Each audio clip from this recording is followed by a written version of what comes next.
Hey there, welcome to a video on essay number 1. I'm just going to show you how to get there. There's lots of ways to the mountaintop. This is just one way. Lots of ways to find the essay prompt assignment online. This is just one of them. You can obviously go to assignments. I, however, am going to go to modules. There's a link to this Unit 1 on the homepage. So if you scroll down, these are all the discussions for Unit 1, short stories. The main assignments that are due at the end of this unit are threefold. It is the journal log on short stories, the quiz on short story, and the essay on short story. So that's what I'm looking at, essay number 1. If you click on it, you'll see the prompt open up, and then you'll also see this video that I'm making embedded. There'll be a link there. So you have a couple options. You know, whenever you're taking a writing class, one of the best ways that I can assess, or your teacher can assess your writing, what you're learning, is by actually looking at an essay and seeing your ability to, create a beginning, middle, and an end, and discuss a concept or an idea, or in this case, it's a short story. So you have two options, like I mentioned before. The first one is you're going to choose one of the short stories that we've read, and so remember there are 4 short stories. We have Jamaica Kincaid's Girl, we have Amy Tan's Fish Cheeks, we have Ernest Hemingway's Hills Like White Elephants, and for some reason I'm blanking out on the other one, so let me find it. Pressure! What was the other one? Wait for it. Oh, Kate Chopin's The Story of an Hour. That's the first one that we read, so it seems a little far away at this point.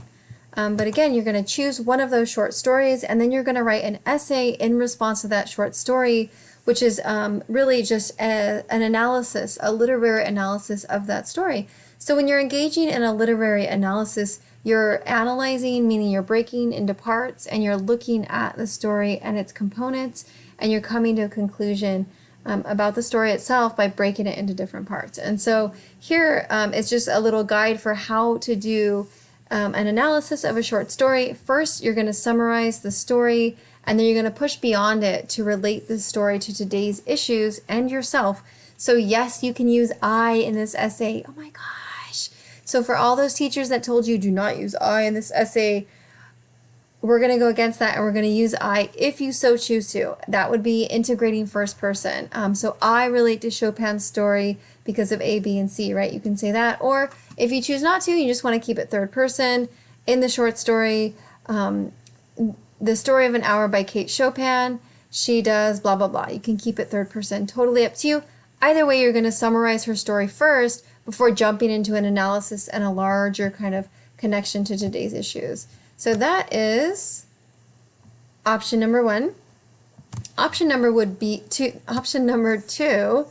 would be a compare and contrast essay, where you're going to decide on 2 of those stories, and you're going to look at how they're similar and how they're different and draw conclusions about the effectiveness of the piece, or why you think they might be different, or whatever kind of insight you come away with after doing a compare and contrast. Maybe you kind of go into it and you feel like one story is stronger and you're not really sure why. It hits you stronger, and then after you kind of compare and contrast the stories, you realize, oh, it's because of this, and then you come to this kind of enlightened moment, and that would be like your thesis, the argument that you're making in your essay. So again, option number 2, compare and contrast, a literary comparative analysis if you want to get fancy. So you're going to offer an argument about them, and then interpret. Maybe you want to look at like the symbols in The Story of an Hour versus the symbolism in The Story Girl. So again, that's totally up to you. You can focus on 1 or 2 aspects of the story, looking at literary concepts, symbolism, tone, setting, those kind of things. And then here are your essay requirements, things to think about, but not to get caught up in as you're drafting and creating and getting it out. But again, you're going to want to think about these essay requirements. So I'm going to hop over here to the discussion that is actually on essay number 1, which is at the bottom here. It is the short story essay workshop. This is in week 4. And so in this one, you're going to see the video that I'm making right now, and then you're going to see the essay prompt. In this particular discussion, your task is to read over the prompt, which we just kind of went over together, and then you're going to start brainstorming and coming up with ideas. So you're going to post a response or a draft, depending on where you're at and how much you want to produce and create and share, to this discussion for feedback. It has to be at least 1 page long for credit. Again, it can be an outline of your ideas. Sometimes writers will draft out using an outline. If that's your process, I say go with it. Do what brings you joy. Usually you can kind of sense and feel inside your body when you're onto something. And so I encourage you to listen to your body. If it's feeling really good, then go with it. If it's not, stop and reassess what's bothering you in your body and how can you kind of navigate and let that go so you can follow a creative process that works for you as a writer. So be sure to post your draft here, and then you're going to, or your outline, whatever it is, at least 1 page long, and then you're going to give someone else feedback, read other classmates' ideas, and respond to their drafting ideas in a paragraph, giving them ideas to offer, ways to develop their piece, or things you find really interesting. Sometimes it's cool to see what other people find interesting in your writing, and you can develop that specifically. And then as a friendly reminder, your short story journal will be due at the end of this unit, and there's a link to that here. So again, this is for discussion 8, week 4.